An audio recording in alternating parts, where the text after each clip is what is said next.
of time of people passing by and icons and stuff. What does everybody else kind of want to do? We got some white noise. We got some tea. Well, I'd like to come back out of the bathroom and have you tell me what this toy is that I picked up last round off the street. Because I'm just like, what is this thing? So you ever seen one of those? It's a metallic stick is the best kind of description for it. And they generally have 2 buttons on them. Okay. And when you press it telescopes out. It's a lightsaber. Sort of, but it's just metal. It's a solid piece of metal. Nancy Kerrigan, Tanya Harding. Yeah. Okay. Yep. But it's a staff. It's not just a baton. Do I need to do something to like figure out what power it holds? Do I have to like perception check on it or something like that? Yeah, you got to do something. Okay. Do you have a talismonger as a contact? You need one of those. Maybe that mystical shop next door can help you. Oh yeah, Should I- arcanes and things. You're going to need something. They're called reagents, and they're utilized to help bind the item to you and unbind it from whoever it was part of. Because if he's not dead when he comes to, he will actively seek you out because he knows where his stick is at. Stick, Okay. staff, yeah. Do I have to do this in like the lodge thing? Okay. So I Your need to lodge or build a someone lodge. else's lodge, just a mana lodgy place. Okay. I need to build one of those. Yeah. But according to the thing, it was like very expensive and I had to collect materials and stuff. Yep. And Reagents. yes, I am very lost on that part of it. Perfectly fine. As you said when we were generating your character, you want to explore the game as is. So you have learned how to cast magic and do a variety of things, but all those little technical details and whatnot, you ran away from home before you got to those lessons. So you know that you need to do stuff, but you're not sure. You as the player is not sure. You as the character is not sure. But you know that talismongers can help and other spellcasters can definitely guide you and yada yada. Okay.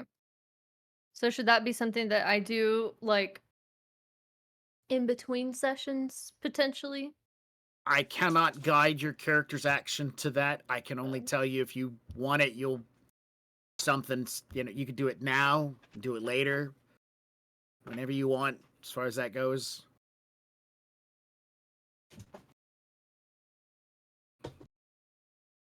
I don't know the rules well enough to decide. So think about this as like a character, like assume the character.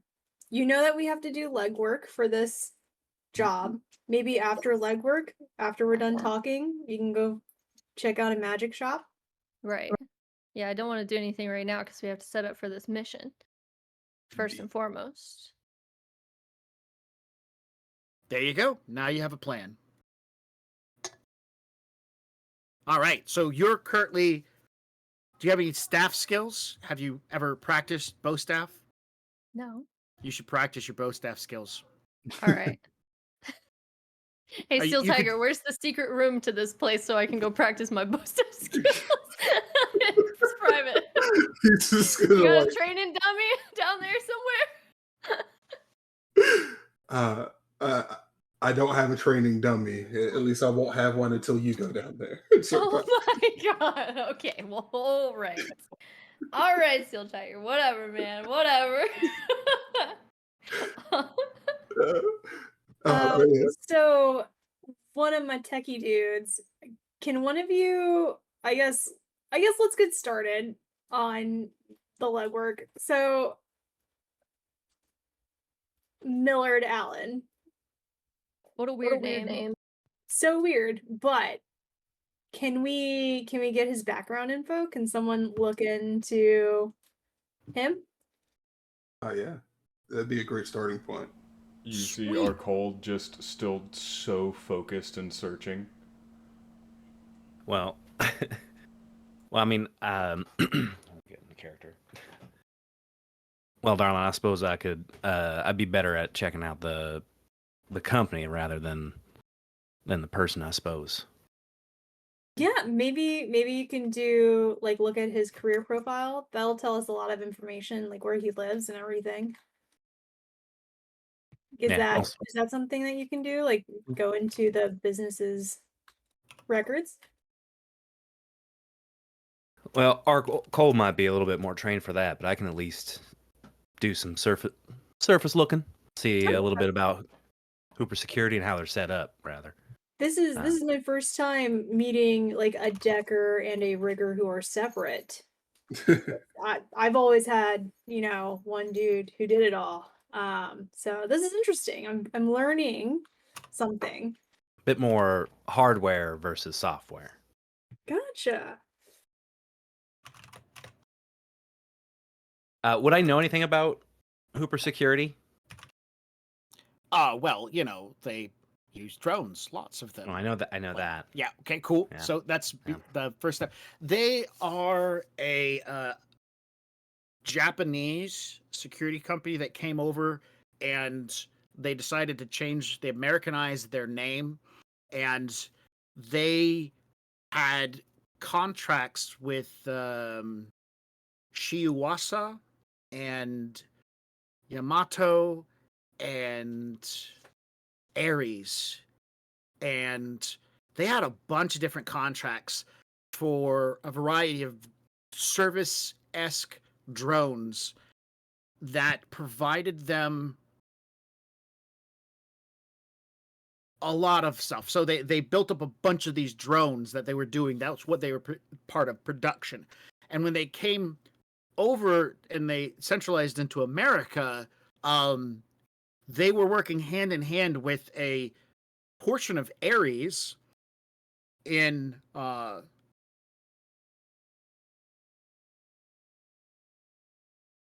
it's not California, it's Nevada, but I can't remember what the Pueblo Nations. They were working with Ares and the Pueblo Nations, and the contractors out there fell apart and left the Japanese businessmen who were riggers to defend an entire town from an onslaught of scary beasties that came out of the desert, bunch of magical spiritual stuff taking place and whatnot. And after they were successful, the council was like, that's awesome, do you want a defense contract? And they're like, okay. So they wanted something more American, and they Americanized themselves, hence the peacekeeping. Hooper is probably somewhere, somebody down the line, but nonetheless. So that's where they're born from. And they buy and refurbish a lot of drones for simple tasks and simple security. They have an incredible knack to take a drone and give them a gun. And even drones that you don't expect to be a good shot become a good shot with their aim soft from Hooper. So that's kind of like their street conversation that you know of. And what it basically boils down to is a variety of different software plus hardware combinations that create a really good shooter. So that would be like the street level knowledge without digging deep into any dice rolls. Okay. I'll share that, certainly, in case no one else knew it. Okay. Do we have a general area, like an address, where he stays and the route he travels? He travels as far as the Johnson told you. He travels no route. He has been they moved him into the arcology, and they have not let him leave for almost 2 years now. And Yeah, so he does. We need to wait for our call to do some hacking into the actual business. That's Yeah, not we need the like only a way to map of find the out. place. That's, again, not the only way to find out is through the Matrix. There are other avenues to finding out the layout of buildings and stuff like that. Well, you did say arcology, which is the study of me.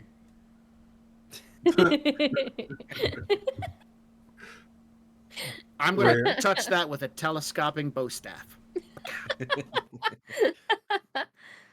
Hey, Rhea, do you think you could possibly scope out the place yourself? Like in the astral? Yeah, I could try. Can you give me an address or like a general direction for where to go? Yeah. Uh, yeah, where's Yeah. Hooper's located? Get insert fake street names Okay. here. I just need to know like where to fly to. Pretty much, yeah. Yeah, you'll stop right past the third gas station, I guess, to the northeast. Where the All old right. oak tree used to be. Yeah. Yeah, that place. Okay, so I would for like you do to an go astral thingy, astral, you're going to need a place to kind of like chill out at, because like you don't want to just pass out on the concrete floor right here while standing up, you know? Got to get comfortable. Oh yeah, we'll Johnny skip comfy you chairs? those. Steel Tiger, What was that? you got any like comfy chairs I could like hang out in for a few minutes while I go check it out? Cause If you he's know. going to sweep his arm around, it's like you choose any one of these booths. Ooh, a booth. Okay, I'm gonna lay down in a booth. All right. So we got Arcole fiddle around in the Matrix. We've got Rhea, who has decided to slide into a booth and slip into the astral. What else is going on? Hey Rhea, before you peace out, Yeah. do you summon spirits? Not on the regular. You might want to take one with you, just in case they also have like security mages around the arcology. My plan was gonna be to run, but yes, that's way better. That's way better. This is great. So let's get down to summoning, since this is the first I time don't we've have done it. You have conjuring. Oh, that's summoning. Okay. Yes, Yeah. conjuring. I apologize. That's okay, my bad. Interchangeable. They're all good. That's good. So, you're going to pick a force rating between 1 and some ridiculously high number, and I think the highest you can pick is magic times 2 or magic times 3. I think it's ×2 if it hasn't changed since 5th ed. We'll get there real quick. Here we go. There's generally like rules, step 1, step 2. I don't see it. So first is you pick a spirit that you want to pick. So you might want to write this down real quick. Yes. And it's also in the book on page 147. There are 6 different kinds of spirits: air, water, earth, fire, beast, and kin. Each have their own like little variants on the different things that they can do and stuff, and the value of them. So I'm just going to say a fire spirit is generally something a bit more combative, where an earth spirit is a bit more defensive. That might kind of help you out there when you're picking whichever one. Mm-hmm. So you got to pick one of these 6 spirits, one of the 6 spirit types.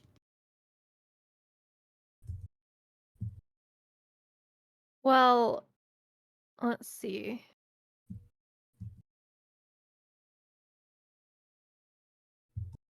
Air can do search. It looks like. Well, so can Earth.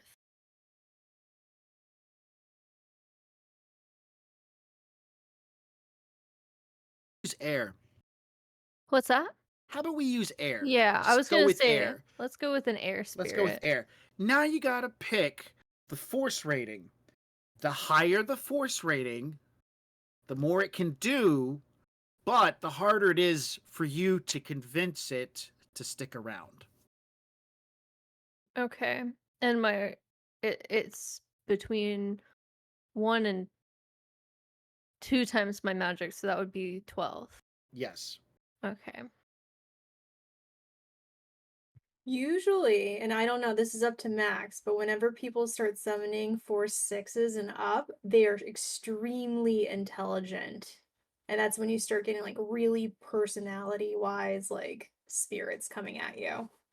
And actually, it is up to 3 times in 6th edition. So you could get an 18. You would not listen to me. You do not have enough Pokemon badges? No, do I not. don't. I don't have the.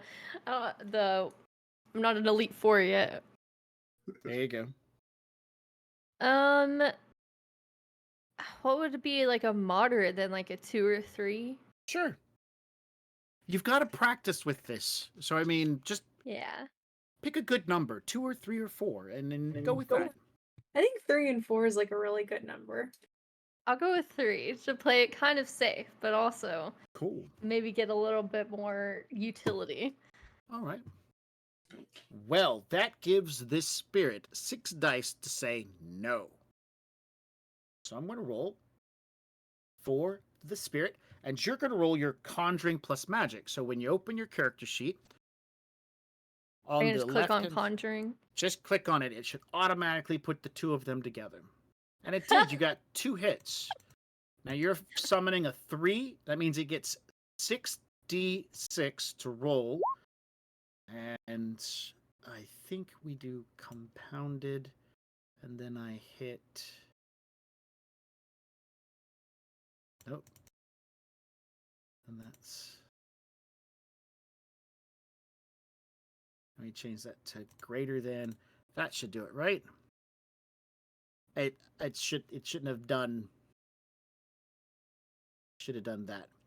1 success. Ignore the 9 because it was exploding. Oh. 1 success. So you got 2 hits, it got 1 hit, which means you've obtained 1 service. You can ask it to do 1 thing. So would that one thing... So, would the one thing be go with me, or does it have to follow me, and then I can tell it to do something? It has to follow you, and then Okay. you can tell it to do something. Because it only can be so far away from you before it starts losing and starts being dragged around. And some of them can go pretty far, but as long as you haven't really given it an order.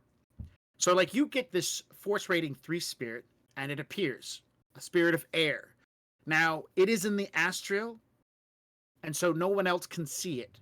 And it whips around for a moment or two, and then you take and use your control over magic to bind the spirit here to your will so that it cannot leave. Now you have 1 service. So if you astrally project and you head in that direction, the spirit will sort of follow you. They don't want to be here, by the way. You're using magic to make them be here. So it's going to sort of follow you. And then at some point in time, you can ask it to do 1 thing. Once that task is done, it goes home. Okay. Do I need to roll for Astral? You won't need to roll for astral, but you will need to roll versus the drain from summoning this spirit. Oh, yeah. You got 2 net hits, so you need to roll drain versus 2. And on your magic tab is where the drain should be listed at.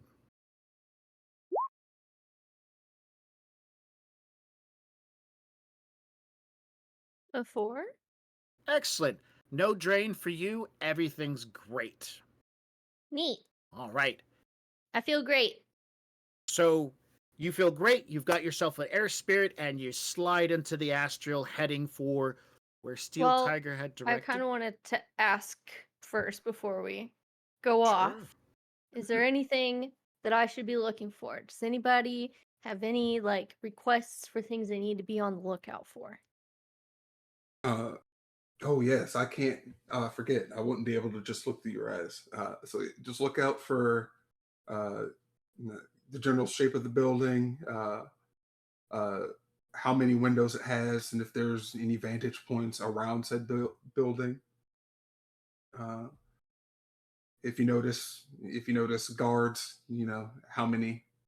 Where if there's a station where they just sit at where that would be, Okay. or anything else weird about the place, and then we can get more detailed information later.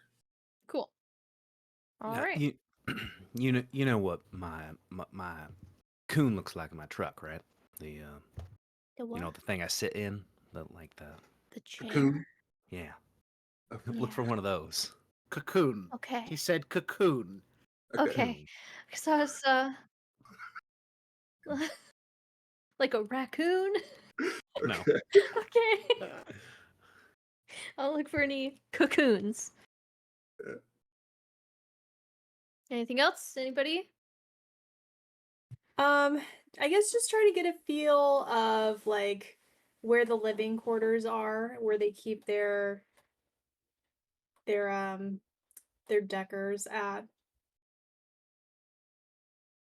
So also like beds and stuff. Yeah, I mean, just figure out where their living quarters are, and if it seems like their employees, for the most part, are free to come in and out. Okay. Gotcha. Well, me and little air buddy are gonna go on an adventure real quick. Please make sure. Steel Tiger, if any of these guys are following you, apparently following you still, if they break in, don't let them kill me, okay? Just like shake me really hard or something, like, trying to snap me back to reality. But until then, I'm counting on you, okay? Oh, of course, you'll be safe. I promise. All right. All right, I'm gonna sleep, and then me and little Airbud, I'm gonna name it Airbud. We're gonna go And zip off into zip the off in ash. early morning astral space over Seattle. Right? Before we segue off to a commercial, so I can make sure I got notes, we have one doing astral searching, another one searching to figure out who's following Steel Tiger, and while we're on break, the other three can kind of make sure they've got everything pinned down to so when we come back, we just roll right into the next part. But before we go, Yes. Before we go to break, I just want to remind everyone that you all have a chance to win a PDF copy of Shadowrun Street Weird, aka the Magic Book. Just type hashtag RunPC in the chat for one entry. For every 100 bits you donate, you get an additional entry. And if you subscribe, you get 7 entries. The winner will be announced at the end of the show, so watch your Twitch whispers. Until then, we'll be back soon.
Can I just ask, what does a summoning tea kettle look like? Oh, a summoning tea kettle. It is made out of cast iron that has been painted ritually with symbols in blood, obviously, that are then coated and shellacked over so that they don't flake off, that way it can last for centuries. And we use a nice clear coat, though, so you can see them quite nice, quite clear. We mix in, with the blood, we mix in the iridescent paint, so it gives us a nice little beautiful shimmer, especially as it heats up. And as you heat it up, that's where the magic happens, because that is when all of the symbols start to glow and get bright and beautiful. And as the tea kettle whistles, that is the summoning ritual complete.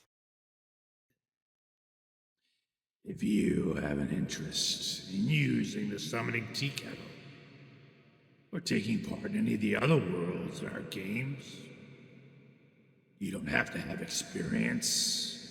Just join our Discord, and the GMs will work with you and help you find a game you enjoy. The link is in the chat. Ready to level up your cosplay game? Check out the Geek Forge on Etsy. With a variety of props to give your photos that extra spark, you'll find just what you need. Hold magical fire in the palm of your hand, or take a potion to restore your mana. With a large variety of colors, you can choose your own magical flavor for your cosplay. Bring drama to your photo shoots with these vibrant props and more, all available at the Geek Forge. Are you ready to level up your cosplay?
Welcome back to another great episode of Shadowrun's Emerald City 2123.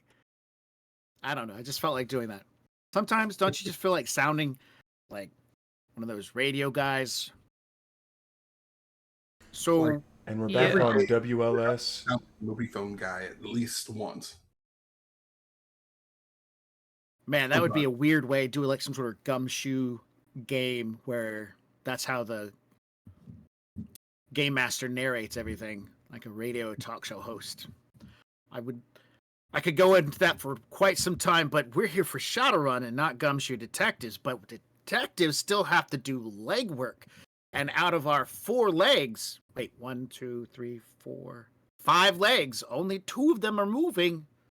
So I need 3 more to get with the program. So I'm going to pick my next victim to be Convoy, how are you helping with the legwork? I can help out by doing some reconnaissance. But I'm gonna wait until we're finished discussing a strategy. I think, just because I don't want to waste battery life sending them. Yeah, and if you don't, I'm assuming you're talking about running them on their own battery life instead of taking advantage of the free energy that's flying around all over the place. Okay, understandable. But I can't really, with my abilities, I can't really get into too deep with breaking in, finding their stuff. Mine is more feet on the ground. So, I guess what I could do is send a message to my buddy Rex the Junkyard Dog and see if he has any old Hooper Peacekeeping, or rather whatever they were named before Hooper Peacekeeping, any like old drones laying around that we might be able wonderful idea. Repurpose and sneak in with. Excellent. That's a wonderful idea. Okay. What is Rex's connectivity? 2. And what is his loyalty to you? 2. Yep. He will answer the phone. Do you have an idea about Rex? Like, what would he... So, if you said he's a junkyard dog, that doesn't necessarily mean he runs a junkyard. But by your description, I can only assume he runs a junkyard. Yeah, he does. Okay. Yeah, so he basically, he runs a junkyard. He's my spare parts guy. Okay, spare parts guy. Great. So you reach out to him, and do we just kind of like roll through this with some dice rolls and stuff like that? You're going to take, and you're telling him you want to find old pieces and parts of Hooper Peacekeeping, or whatever they were beforehand, drones, so as you might be able to put together some sort of spy or recon device. Yeah, a Frankenstein that might pass their security for like one of their drones. Yeah. So he will tell you he can send out a couple of drones to do some flybys and fly around the junkyard, and then you can go look for tags. He's got a huge inventory of stuff, but that will give you an opportunity to go look for yourself. Just slide into one of his drones, or send one of your drones over if you don't feel that's safe for you, however you want to work it. And then what you'll do is you're going to use your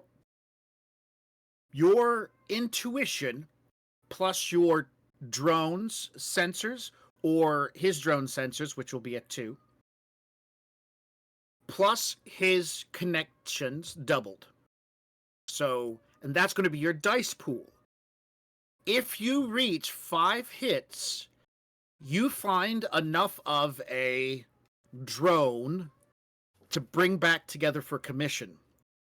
And it will have a charisma value based on your net hits of 5. And then as you increase your net hits, the charisma value of that drone will increase, and so on and so forth. Okay, and if you hit 9, I'll give you a special. Okay. All right. So you said my intuition. I'll jump into one of his. My sensors aren't any better than 2, honestly. So I'll jump into his, which will give me 3. And then you said plus 2 for the sensors. It'll be 5. Yep. And then his connectivity represents the junkyard. Okay. So double that. So double his his connection for 4. Yep. Okay. I add that to what I've got as existing? Yes. Okay.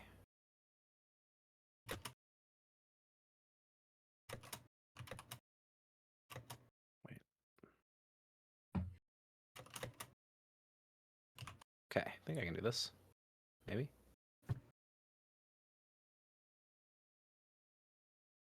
Oh, that's not right.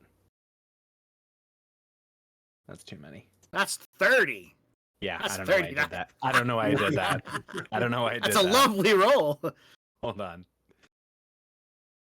Sorry. Do you want to take off or do you want me to just re-roll? I'll fix Reroll. it. Okay.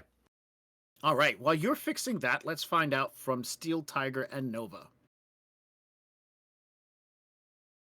Let's pick Steel Tiger. Well, Steel Tiger's actually was going to try to talk to Nova since he still doesn't know much about her, right? Well, so how did you come to become this meat? That's all that's all I've heard about you so far. Well, like I was explaining to everyone earlier, I'm not really me. I'm more electronics than that, but it's fine. Well, I mean, you guys found me. I just woke up and got in a car. Okay. Like so what do you typically do? Like how do you typically operate? Uh, what do I typically like toward like for missions and stuff? Yes. Well, I mean, we kind of just yeehaw it by the seat of our pants. I mean, there's like some planning, and it's a lot of like weird miscommunication, a lot of weird, awkward car rides, and then we get there and we figure it out. But I like to do more planning than Yeah, probably normal. But sometimes it takes too long. sometimes time is of the essence, but being thorough is never a bad thing. Uh, like, what do you typically? Are you heavy weapons? Like what? Oh, Do I mean, you, I've got my Ares predators that I run with. And then I show him my guns. oh, nice, nice. So it's a pair of sixes. I'm a dual wielder, ambidextrous, Gotcha. All right. What about you? Just trying to figure out where in this mix you would fit. Okay, I gotcha. That's really weird after to hear you say that. Because y'all picked me, so I assumed I would have fit into a slot that y'all needed filled. Okay, I'm learning a lot today. Wow, this is a great first day back in the real world. Yeah, follow me. Go with me while they're doing some recon. We should probably get equipment ready in case we need it. Yeah, they're super drone heavy from what I got from the Johnson. Do you have anything for some big bad drones? Yeah, I have a few toys downstairs. Let's go. I follow. And then I would take her downstairs to where I have an underground armory, essentially. It's kind of like that. It's kind of like that room in the Matrix. Just a bunch of metal racks with guns strewn about, and down there's also cisterns that collect rainwater uh, down there for his tea shop upstairs. And yeah, do you have any idea what kind of drones that we're looking at? Like how heavily armored they are, thing like that? No, I think that's something that your decker should be looking at. Yeah, that works. Yeah, that's probably correct. I'm not And much of a tech person. I couldn't even turn my stuff on when I woke up. So oh yeah, like you pretty quick on your feet. yeah, I think so. I think I'm pretty fast. All Usually right, the first one in. cool beans. I tend to pick stuff off from a distance. Oh, you're like a sniper? I mean, I typically don't get the snipe, but yeah, rifles are my bread and butter. Oh, And okay. so he's gonna point out like if you need you said you like pistols. Yeah. He's gonna go over and grab a couple of sliver guns. I really like grenades too. Those are super fun. Do you have any? Yeah, I have a few. The nano ones are off limits. I need those for my leg, but I have high X over there and smoke. Okay. Sounds good. Those will probably be handy, maybe. I don't know. Or maybe I'll just hold on to them for another rainy day. How many grenades do you have? The high X and the smoke? Okay. High X and smoke. I have 12 of each. Only 12? Well, so far, yeah. I mean, I didn't expect to just be blowing stuff up all the time, right? Yeah. Hey, grenades are fun. They're cheaper than water. This is true. Also, Uh-oh. I usually go for like lethal rounds. I think if you're gonna use your weapon, you just use it for its intended purpose. Is that cool with you guys? Is like just, or do you guys like to preserve a life? Like what's your team's vibe? We tend to try not to kill people if we can. I mean, if it happens, it happens. But yeah, there's only so much stick and shock to go around. So yeah, like sometimes we do have to go lethal, but it's mostly not because of some moral qualms against it. It's just a lot less heat to worry about. It's very hard to operate out here as it is. Cameras everywhere, everybody's watching and listening. Like just Yeah, that's stacking so bodies. weird. I gotta remember that. That people are like really watching you. Yeah, it's. I believe the what did the Americans call it back in the day? A Big Brother state, something. I miss the good old days. Which was like yesterday for me, but whatever. Uh, yeah, all right, cool beans. So you grabbed your grenades. Here's a couple silence pistols just in case we need to be quiet. And I have some APDS and some high X rounds over here, but you're gonna have to uncase them yourself. Do you know how to do that? What do you mean? Doesn't everyone just uncase them themselves? What? Like what? Well, all the bullets are chipped here. What? You chip your bullets now? What is this world? This is like the worst timeline.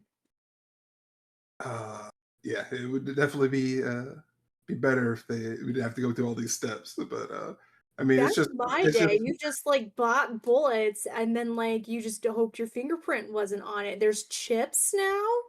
yeah, they're in the actual bullet. I know it's total BS, man. Yeah, but here we can go upstairs and we can uncase some of these bullets and arm up for what's ahead or what's coming up ahead. Does the Stick and Shock have chips? Yeah, I don't even know how they do that. It's like a modern, like mechanical, like Just shaking your engineering. head no. Stick and It's Shock does not have a chip. No, the stick and shock will oh, fry the RFID chip in it the moment you pull the trigger, so it's kind of useless. You can know where the bullet is, but the moment the trigger's pulled, the bullet disappears from everything. Icons destroyed, tracking's destroyed. Well, I There's guess other for types of ammunition Republicans- too that can. Phosphorus rounds will definitely clear their own ID off. Well, I guess your mortality rate will stay low because I'm not putting in all that effort into Stick and Shock. all right. Oh yeah, I guess that's why we use stick and shock. Yeah. It's easier. It's harder to track. It's also harder to get rid of bodies. Alrighty. That can be a problem, getting rid of a body in a city filled with cameras. So, Cool beans. astrally, we're going to segue over to our spellcaster. You've arrived at the location. So to start off with, the arcology at its base is rectangle in shape. So it stretches out probably about, I would say, 2 blocks long and about a block wide. And then from that, there are towers that rise up, 4 of them at each corner of this rectangular shaped building. The lower half of the building has been magically protected. When you look down at it, there is a vibrant glow over all of that part of the building, making it impossible to see into. You can see through like the front window doors and stuff like that if you kind of zip around, but you can't get too close because there are watcher spirits hanging out around the base of the building. 2 that you see right off the bat. Watcher spirits, if they die, the mage who summoned them will know immediately. The same thing goes with your elemental. If that thing dies, you'll know it died, where it died, and, then you can astral superfly there and see who fingerprint is there, because mages leave fingerprints after they do stuff. All of them are keyed to that mage.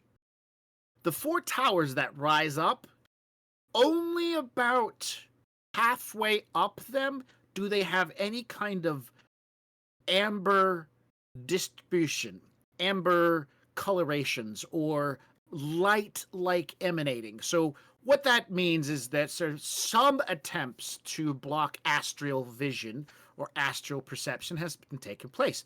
The second half of these towers do not have any kind of astral protection on them, and from what you can see, there are people moving about them, or not, or sleeping and laying down. And that's out of the 3 towers. The 4th tower doesn't have anyone in it, but the 4th tower also has a very large hole in the side of it that opens up into a platform that you can't see what it is truly or what's it about, but the platform is clover shaped. So imagine a rectangle shaped building with 4 towers on each corner, and one of the towers has a platform sticking out from the side of it. Which corner of the building is that one on, or does it matter? It points out and over the parking lot next to the building. A 4-leaf clover or a 3-leaf clover? 3-leaf clover attached to the side of the building. Now, in the astral, if there were words on the building, you can't read them. If there was symbols, stop signs are blank and stuff like that. Okay. And how big is this clover platform? From the distance, you feel that it's big enough to hold. You know what? Actually, there would be some information. You can see what looks like a machine of some type that would reflect. Actually, this should be in a sensing roll. You need to make an sensing roll. Yeah. How do I do that? Oh shit. I mean. Astral. Roll your astral. 3. Excellent.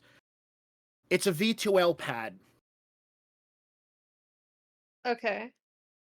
And behind the V2L pad, there's a space, and you can see what looks like maybe other airborne drones are able to leave from there. Okay. So potentially like a production area or like deployment area? There you go. Drones? That's a very good description. Deployment area. So a clover-shaped deployment area for drones. How high on the tower is it? You said the upper half? It's on the upper half. The towers themselves are 40 stories high, so you're talking like the 32nd floor all the way up to about the 36th floor is this deployment area with the clover-shaped balcony. Okay. And that's where the drones come from. Okay, and then you said there's like the other 3 towers have people moving around and sleeping within them. So those are probably where the living quarters are. Yes. It's a good possibility. Below that, there is some sort of protected. yes, astral Okay. interference that makes it difficult for you to see. Whenever I Okay. say difficult, that's not me saying you cannot do it. It just means I'm not going to give you anything without a dice roll. Right, yeah. I'm trying to think of like if I could like if I want my airbud to do a job, like could this air spirit go in and give me other information? But it would have to go in and then get back out. Well, not necessarily. Nope. But I don't want it to die. You have a slight mental and emotional link to your Okay. spirit. If it dies, it dies. It's gone. Yeah, but I And don't want it to yeah, die. you'll feel bad about it, and other air Yeah. spirits be like, "Hey, you killed Frank." We Yeah, I don't know, like you that- and yeah, the exactly. freaking the beast spirits don't like me already. I gotta have Yeah. some friends. So Already messed it up once.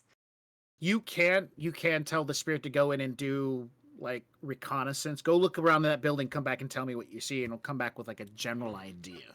Okay. But if I send it to where the watcher spirits are, it might get in trouble. Because the Maybe. watcher spirits can they see us flying around? Oh, yeah. Okay, so they're You like are not the only astral being zipping Right. around at this part of the early morning. So we're just kind of like we're just floating on by casually. Oh, nothing. We're not. Don't be suspicious. Don't be suspicious. Essentially. All right. Okay. Perfect. Exactly. So let's see. I'm looking out for. Got that. Got that. Did we see any cocoons? No. Okay, so we didn't see any. You have no cocoons. idea what a cocoon's going to look like from this distance. Right, yeah, and there It's too could be difficult to something judge. like inside, further inside that I can't see yet. Let's see. Right. Well, I'm trying to think of a specific task for this air spirit to do. Because I have most of the information that I need. I just would like for. Because it has stealth, right? Was that? Hmm. Oh, kind of. Let's check. Not really. Okay, so one of its skills is not stealth, but it has perception and perception as a skill, and one of its powers is search. Does search specifically mean like loot, or because I can't find any descriptions of these powers? They are listed back in the monster section for the book, Oh. and give me 1 second. I'll tell you what page that's on. And while I'm there, I'll go ahead and read what search does. You're going to want to look toward page 222. Man, I really hate that it's black on dark purple on black. And being colorblind, that irks God, me. terrible. It's a poor choice, but you know what? This power search, you find your lost keys really fast with this power. To find a target, the critter makes a magic plus intuition. 5 for every 10 minutes. Extended test. 5 to 10 minutes extended. Lots of things can make this harder. Search modifiers. The critter must have seen the thing it's searching for at some point. So if you have like a picture of it, it can definitely help it search for this person. Gotcha. I don't think we have that. And if it doesn't know the thing's astral signature, it will have to materialize and then fly around that way to find it. Okay. And we don't really have a picture. Like, it wouldn't have seen a photo of this guy. No. And there wouldn't really be a way for me to show it to it anyway, because we're already in the astral space. Yep. So, I thought search was more generalized than that, but apparently no. It's very specific. Mhm. Let's see. What does accident do? That is...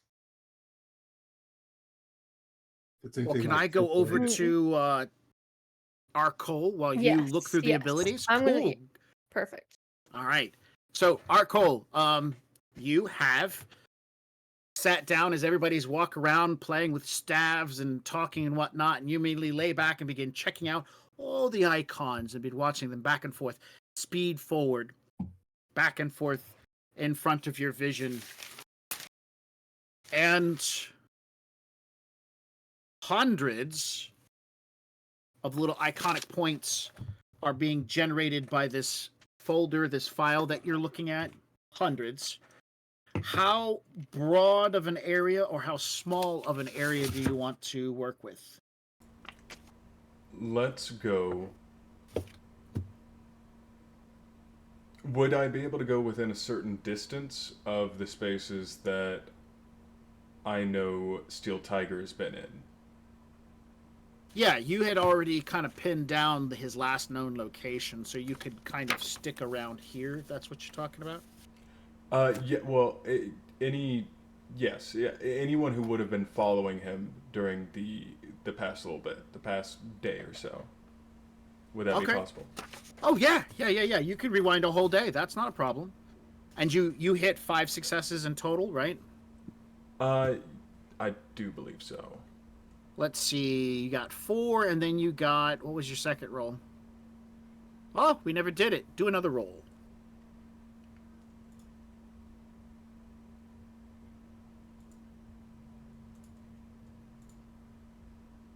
And that is specialized. 1. Excellent. Yep, out of 13 dice, only 1 of them popped up. How was that? Is there a bunch of 1s in there? No, that's good news. So,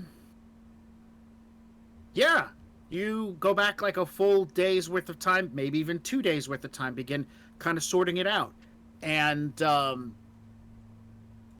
nothing really pops significantly to match. So we're going to say the time at which he was here, there were a bunch of when his icon disappeared. So you've gone back to that moment in time. You see his icon, something happens, and his icon shuts off. So you're assuming this is the moment. So you're looking at this screenshot. And now you kind of want to look around at this moment through all the feeds and whatnot and see if there's anybody or any other icons, but you can't see any, which tells you there might be some running silently. So at that time, a few hours ago, there were probably some running silently because remember the other lady who popped in and gave you heck? Mm-hmm. What was her Sadly, name? yes. Hex Baron. Right. So the Hex Baron gave you some heck, and so she's probably was covering their stuff and keeping it silent. But that doesn't mean they didn't leave something behind. A silent icon still has an effect at that moment. So you're looking at the recording, and so what you want to do is try to see if you can pierce through the veil, through the datas before you, and try to bring up in this recording if it picked up something that represented the silent icon. So you've seen it before, where you take a picture and then you either whitewash it or make it go black and white and then reverse that, and suddenly something will pop up in the background, right?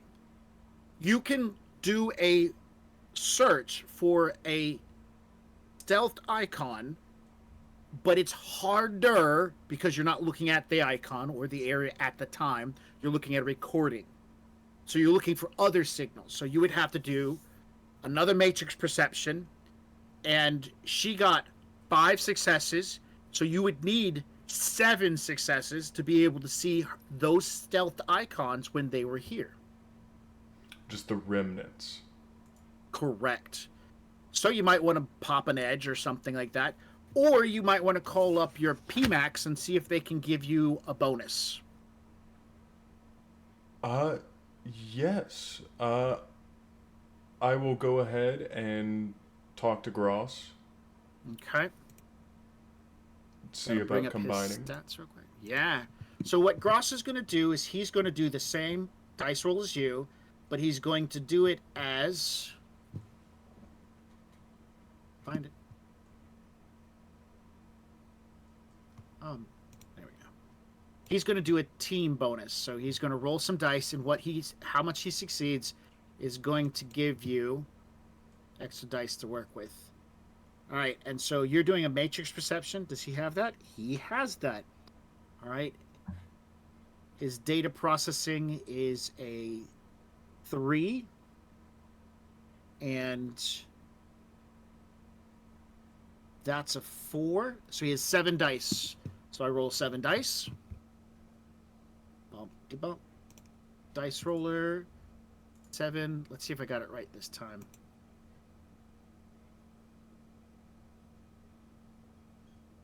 1. It says 3, so I think I know what I'm doing wrong. I need to change this number to that. I'm going to re-roll this, but we're going to go with 1 success. There we go. Okay, I got it working right. Now I got it. So Still he's one going to give... success.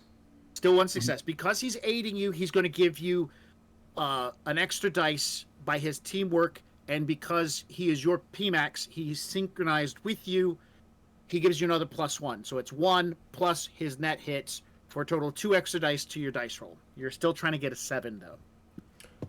Got it. So with my total dice pool being 13, should I just go in and roll 15? Or you should be able to. At the top of your character sheet, there should be a thing called... There should be switches, like GM, modifier, wound, and stuff like that. Yes. Click modifier. Go down to your skill. There should be a listing next to your skill that says modifier. Put a 2 in there.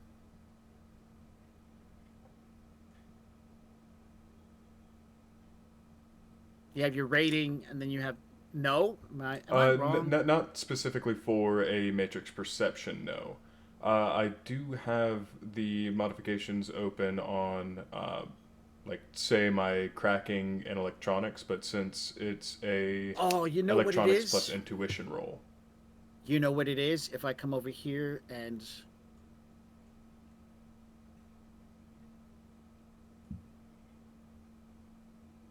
Yeah, no, I figured it out. Don't worry about doing that. Just flip the switch that says modifiers, and then hit your matrix perception. Got it. To where it's on? Yep. And then hit your matrix perception, and a new window will pop up when you hit the thing to roll your dice. God. And that's where you put your modifier in. Haha. And you that can gives also me think about 2. +1. Oh, plus 2. Total 2. You can also think about using edge at this point in time. If you wanted to if you had something that would give you an advantage on this, but I do have advantage on logic tests, but I don't know. I don't think I have anything here. This is definitely not a logic test. This is an intuition test. So, all right. Yep. And that's for everybody else. When you're like, hey, I got an extra 2 dice, make sure to have that modifier switch flipped. Oh. 4 hits. 4 hits. Not enough. Hex Baron really laid down some powerful mojo to keep these icons disappeared. So when he went out, they definitely were not here. So your next thought is, and this is still going back, I got to figure out where they were at. Where were they when they went invisible? And so you start scanning around for a large group of people to disappear. And as you begin scanning around during the last few hours, nothing's coming up as disappearing, and you're kind of panning out farther and farther. Your search parameters for your algorithm literally are, I'm looking for a group of 5 people or larger that just disappeared. And then after you spread out 4 city blocks away, then you watch a group of people and it's about 9 of them, they went, bloop, just gone. And you're like, huh. And so you started following that group of icons back, and they take you into a large bus. They come from a bus. The bus then reverse drives all the way back into the underground, back to that terrible looking warehouse where you were at a few hours ago, or about an hour ago. So bam, you found them. You found where they were at when they disappeared and stuff like that, but you can't see them as they turned invisible to walk up on top of Steel Tiger and Sticky Shock him. So that's part of what you learned from your dice rolls. Do I know for a fact that all I know is that at one point they went silent? Yes. Do I have anything that traces them back to being involved with Steel Tiger? No. They came from the place where Steel Tiger came from. They went into a bus. The bus drove. They got off the bus and then disappeared. And then at some point they reappeared, got on the bus, and then drove back to that same place. So, I mean, okay, you can only assume. But here's where all the things start coming together. 2 of those icons match up with being in the same alleyway with Steel Tiger's tea shop 3 days beforehand.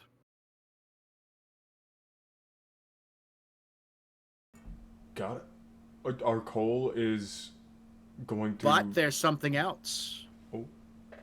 The icon that they were met up with, the 2 people who were in the alleyway that matched 2 of the icons from over there, were engaged some way with the 3rd icon.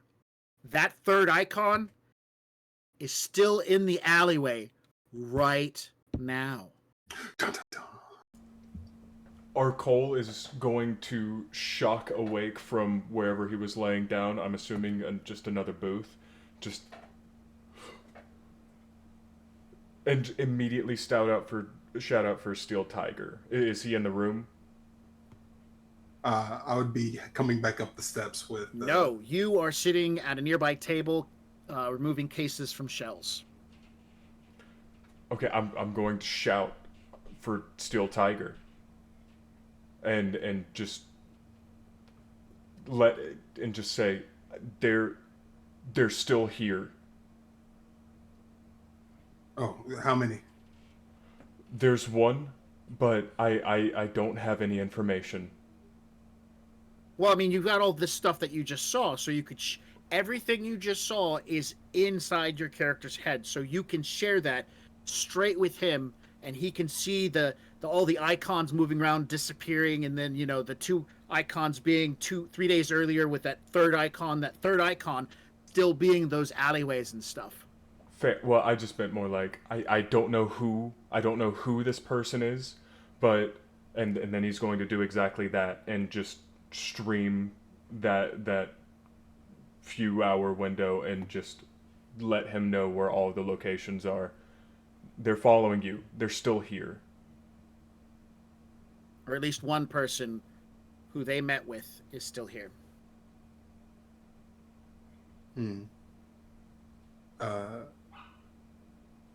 You up for taking a peek outside, Nova? Oh, I get my guns ready. Yeah, I am. Okay. I typically would go first, but they're obviously looking for me. I don't think they know who you are yet, so you can handle this however you want. But I suggest just walking out like nothing's too odd. Okay. I take a peep, I guess, at where exactly that icon's located. And then I head out and I go walk past that area. All right. So he is able to overlay the icons in the area and pinpoint out and decorate that icon. Be like, that guy over there, that one right there, that's the one. And since you have AR, so right, so you can see it. So everybody can see this icon. You start heading that direction. You walking down this, like, and again, it's an intersection of alleyways. 2 alleyways cross, and then there's a 3rd alleyway that angles off. And then that creates like an open space area over a manhole cover where there's some garbage, 55-gallon steel drums that have like some bits of stuff burning in them.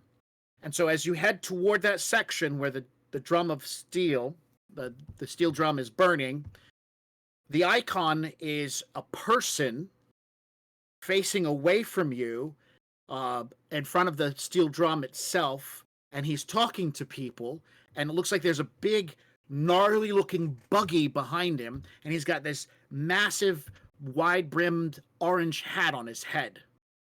He looks like he might be a bit mangled up or a skinny individual, and he's wearing a vest, and he looks like he has cyber arms.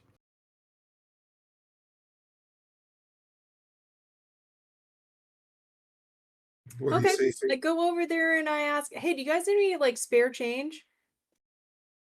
All right. Two of the people are standing nearby, look at you quizzically, because what is spare change, right? Well, who has anything? And the person in question turns, looks at you, and you realize it's not a person. It's a drone, an anthroform drone. Looks old, beat up. And they shake their heads no and whatnot. No creds, dude. It's like 200 new yen for a gallon of water. Like, can you believe these prices? The anthroform drone leans over. Senorita, I have some good news for you. I could get you some water. I sell water. He smiles. Yeah. He points at his gnarly buggy behind him and goes over and opens the side of it. There seems to be a bit of machinery and a quick twist of some sort of canister, and he pulls out a clear acrylic plastic and metal tube that looks like it has water in it. And he shakes it around. I sell water. And he puts it back in. My name is Duck. And he extends his metal hand. Oh, it's just Duck? Okay. He says, oh, you shake his hand. He smiles. His mechanical mouth moves, but doesn't actually create a smile. For this liter of water, 50 yen. Wow. I think I have some stash. Do you normally hang out here? He nods his head, yes. Steel, you're very aware that from the distance that you're at, that she's talking to Duck. Oh, okay. Yeah, he's gonna have dealings with just about everybody. I mean, he's the only one with cheap water around here. Okay, cool. Let me go find my new yen, and then will you be here tomorrow? Yeah. See. Okay, What's your cool. name? It's Nova. Nova. I guess you won't be any. You will be here tomorrow. No, Nova. In Spanish, it means no go. Yeah. Oh. I'm learning a lot of Spanish in the last 24 hours. All right. Well, cool. I'll see you. Was it mañana? Hasta luego. And he goes and puts the jug back into it. You also see from where you're at, looks like belt boxes of ammo in his little cubby thing. Okay. I make sure to take a really good look at all the different faces that he was talking to. And then I head back. I take the weird long way around to the shop. Okay. All right. You get back to the shop. In the chat with everybody, he informs you that Duck is a local merchant and deals with a lot of people since he has cheap water. Duck uses reclaimed water that he runs through a filtering device. So that's how he gets his water.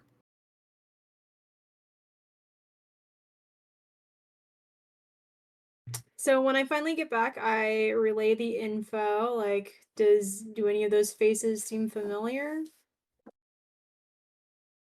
Steel, you would probably recognize at least half of them. But a lot of people do pass through this area. It's a nice common rest spot as people are moving either to another part of the city or they're passing through to get dinner and whatnot. But a lot of the regulars are there.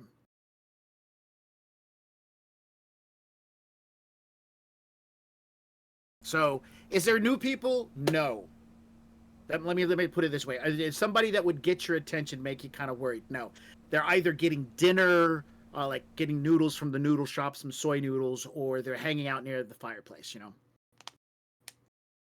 Well, Arcole, it sounds like you found some regulars rather than the baddies we were looking for. This isn't an exact science, and I wouldn't expect you to understand. All right, well, you know what? Do Grandma a favor here and get with the mission, do your actual homework. We have a job to do. Can you look up Millard Allen, please? I am on it, Abuelita. All right. Hit his cheek like a grandmother would, but it's like really hard. Because it's made of metal. Oh, but what do I need? A matrix search, I'm guessing? Yeah, so you tell me what you're looking for, and then I pick a number based upon what information you're looking for. So if like general information is going to be low, more specifically, higher. Let's just go for specific name. Sure. Millard Allen. And oh, I'm still in the modifier. Hang on, one moment.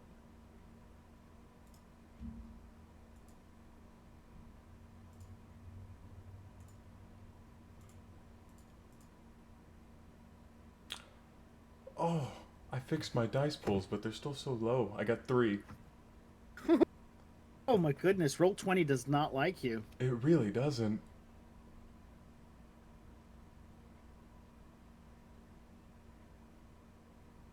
Can't. And I don't have any edge either. Or, well, I have like 1 edge.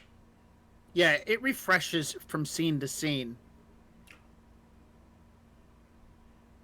It refreshes from, so like if you used it now, it would be gone for this scene of legwork, and then it would come back for the next scene. You know what? I'm going to spend it. How many do I need to spend to re-roll the fails? What, 4? Yes, that's 4. Or re-roll misses.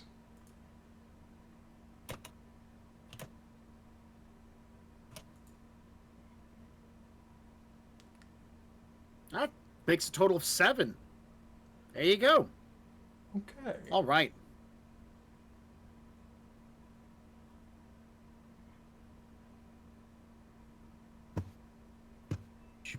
Notes. All right, so Mr. Allen is a computer expert and drone designer for Hooper. They became Hooper about 7 years ago. He's been working for them for the last 4. And 2 years ago, he got moved into this location. They haven't let him out. So anyways, you kind of follow that. Computer expert, drone design, worked for the peacekeeping company, prominent corporation specialized in advanced technology solutions for security and peacekeeping through drones, right?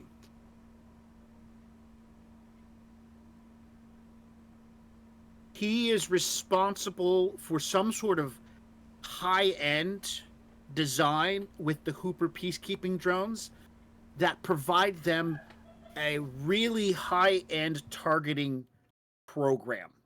Something about his skills, which, you know, people are like, he's gotten awards for this amongst the tech community and stuff like that. So you find awards as you're doing some digging around, but he basically found a way to write a simple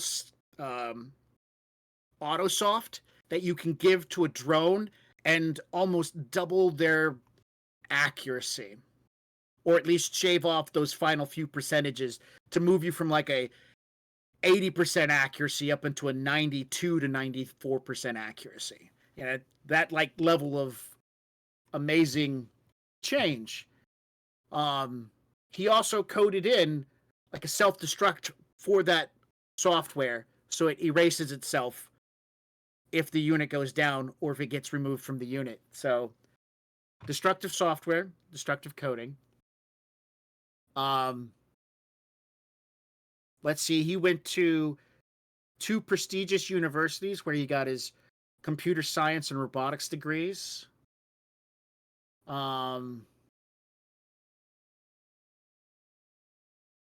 He's always built robots and drones. Sorry, drones, not robots. Drones from a young age. He is not married. He is single, but he has a brother and his wife. The brother and his wife live in California. They have 2 kids. And you find out through his Me feed that he's attentive to those 2 kids and buys them presents on birthdays and Christmases regularly. But he hasn't had the ability to go see them for the last 2 years. He had a car accident about 3 years ago that led to his spine needing to be rebuilt, and a lot of subsequent surgeries that led to him requiring it led him to become paraplegic, but then through surgery he become it led him to be quadriplegic, but then through surgery he became paraplegic, and then through more surgery he was able to regain control of his body, but they had to amputate his legs with cybernetic units. And you got how many successes? 7? 7 total. 7 total. All right. Well, you don't hit the bottom of the list, but you hit the second to the bottom of the list. He's currently working on a project that would take the targeting program that he's incorporated and allow it to cause drones to link up and all gain the greatest amount of accuracy when engaging into a single target or multiple targets. So all the drones would be working simultaneously to target everything and feed all their information through each other, which can cause drones to have a 98% accuracy.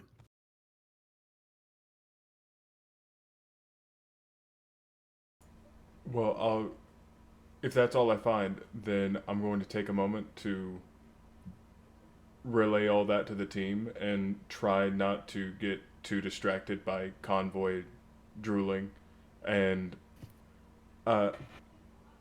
really just focus in on that probably being the reason why it seems as though he's, effectively been kidnapped. Wow. That's pretty good. That's really interesting. Did you know that the first industrial robots were developed by George DeVol? He was an American inventor and founder of the first robotics company in history. Do you know that name? I did not know that name. It's the name of the company is Unimation. In 1954, what's considered the first industrial robot was developed in the USA. A hydraulic arm called Unimate. It was used to lift heavy loads. It was sold to General Motors. But yeah. Okay. Man, tech's gone really, really far. It really has. And you're still like 4 generations behind, right? How old are you? I'm 52. 52? I'm like only 10 years older than you, dude. If we're counting sleep years. Fair enough. Fair enough. Right. A little tension there. Let's play catch up with Convoy as the group is now coming with some information. I'm assuming at this point in time, before we go to Convoy, did you want to do any other patrolling around Rhea? You did have something else you needed to do. You were looking through the spirit powers. Yeah. Did you find what you were looking for? When you're describing the building having like a blockage. That's a mana barrier, right? Yeah, sort of. Yeah. Because there's a whole section here that I just found that says getting around mana barriers. So, living objects. So, does your character have knowledge arcana or a knowledge skill relating to magic And other than sorcery? actual conjuring, sorcery, spellcasting, and then perception and stealth. So this would be on your knowledge tab.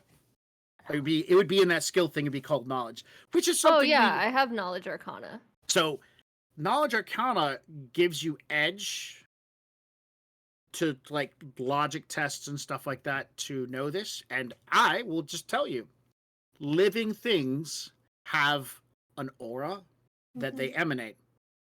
And a very long time ago, that in the Shadowrun world, they learned that if you just coat a building with living things, tiny microscopic living things in large quantities, or those microscopic things that generate a large aura, or fill the bricks up with living things like dirt, which is filled with bacteria that lives for bazillions of years, it makes it hard for mages to see in.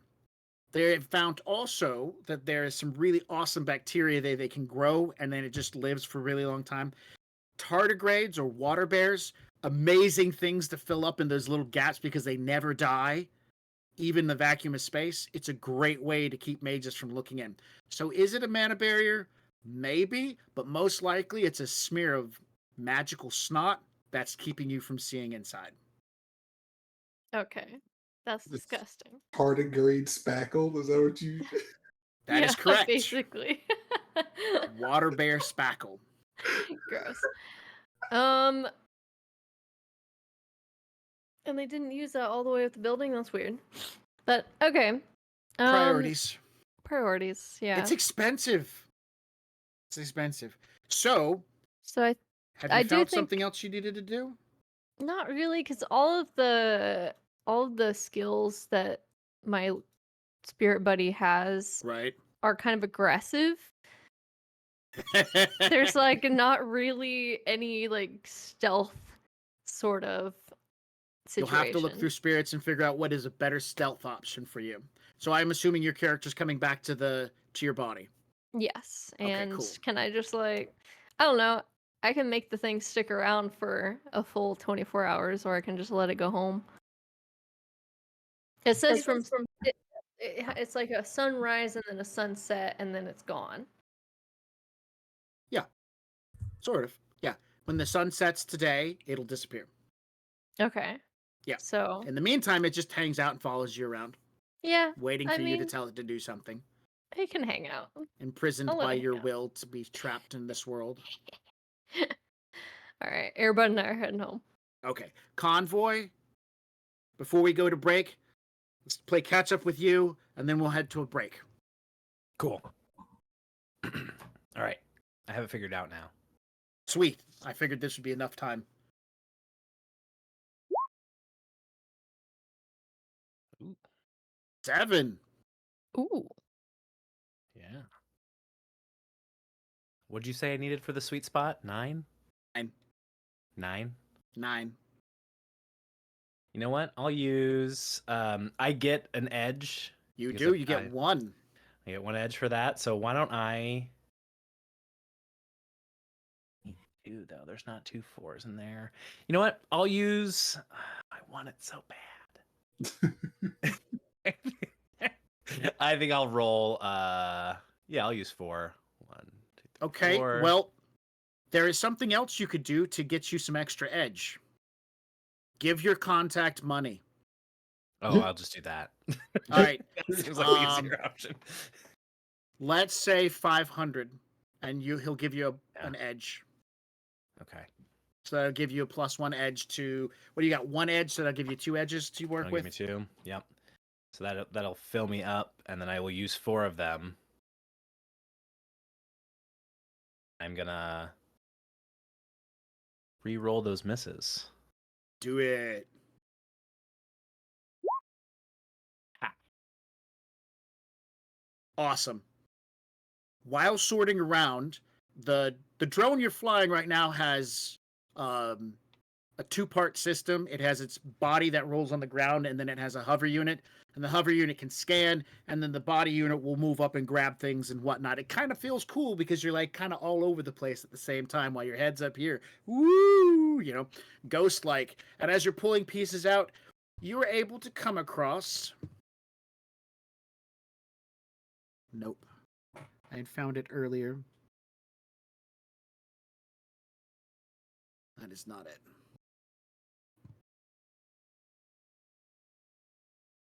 It is a Hooper drone butler. Medium-sized anthroform butler drone that's kind of damaged. Looks like it's had a little bit, but its function, not necessarily as serving people, but it probably had some other function, but it definitely has. And if you can see the map that is on the Roll20, you'll see the Hooper peacekeeping symbol. Which reminds me I need to move Duck's face down. I put Duck up there if you guys want to see what Duck looks like. But yeah, it's got the symbol on it. And you're like, hey, this is kind of cool. So you flip over there, pull out, there's a little battery pack thing with the drone. You slap it in and start charging it up.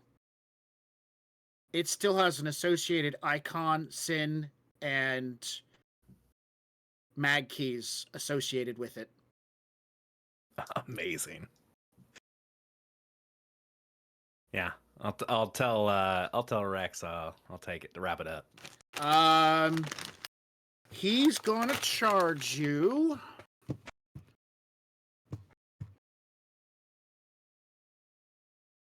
$800. Now remember, you can negotiate at any point in time. Yeah, actually, he'll say $1,200.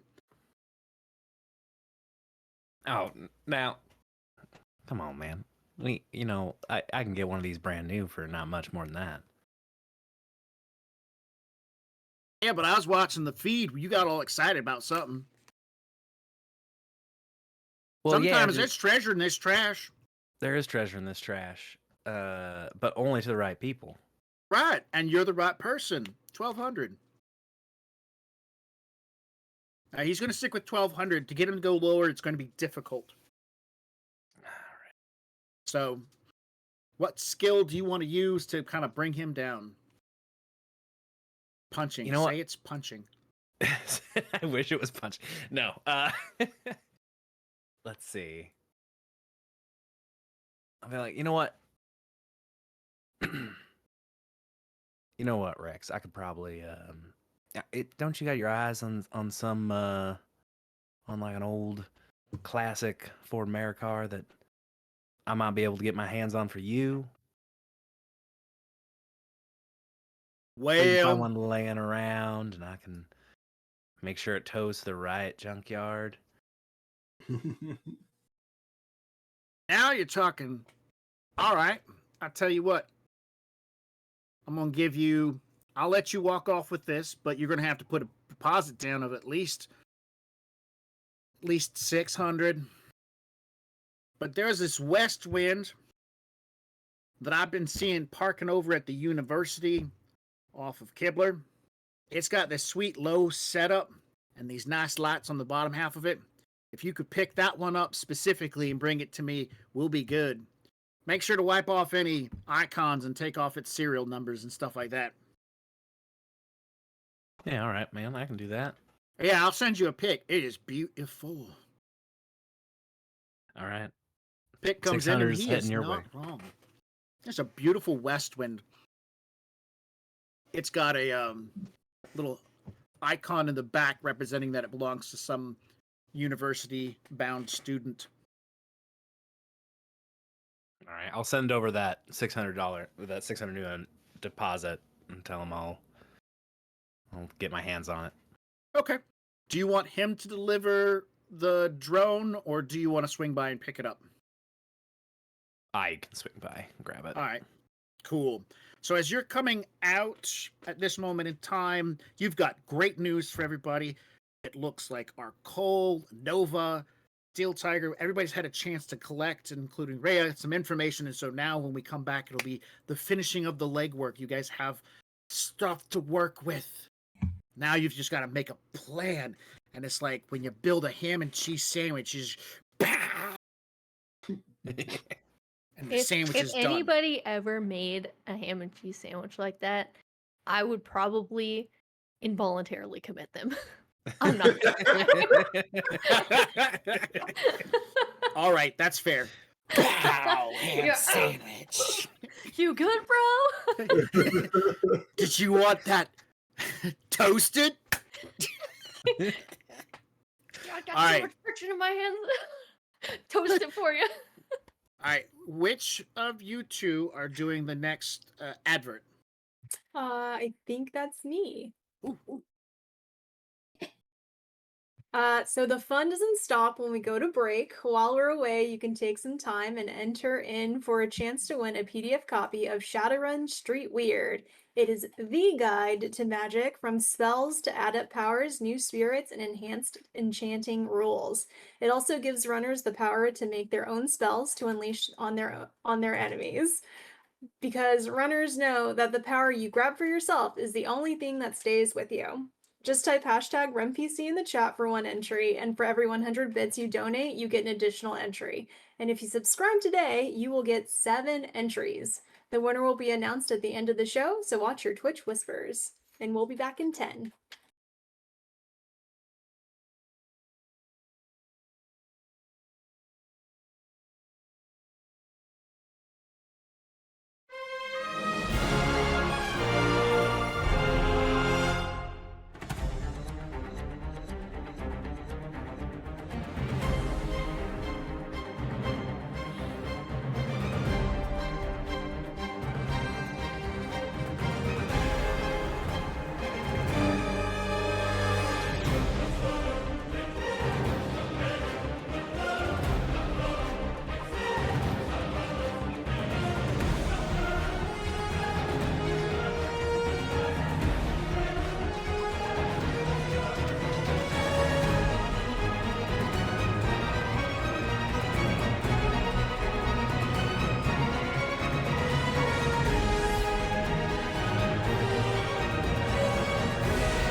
Can I just ask, what does a summoning tea kettle look like?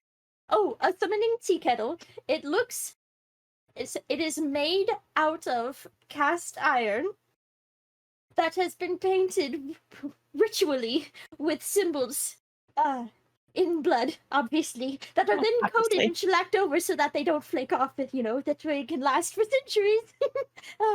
And We use a nice clear coat though, so you can see them quite nice, quite clear. We mix in with the blood. We mix in the iridescent paint, so it gives us a nice little beautiful shimmer, especially as it heats up. And as you heat it up, that's where the magic happens, because that is when all of the symbols start to glow and get bright and beautiful. And as the tea kettle whistles, that is the summoning ritual complete. If you have an interest in using the summoning tea kettle, or taking part in any of the other worlds in our games, you don't have to have experience. Just join our Discord, and the GMs will work with you and help you find a game you enjoy. The link is in the chat. Ready to level up your cosplay game? Check out the Geek Forge on Etsy. With a variety of props to give your photos that extra spark, you'll find just what you need. Hold magical fire in the palm of your hand, or take a potion to restore your mana. With a large variety of colors, you can choose your own magical flavor for your cosplay. Bring drama to your photo shoots with these vibrant props and more, all available at the Geek Forge. Are you ready to level up your cosplay?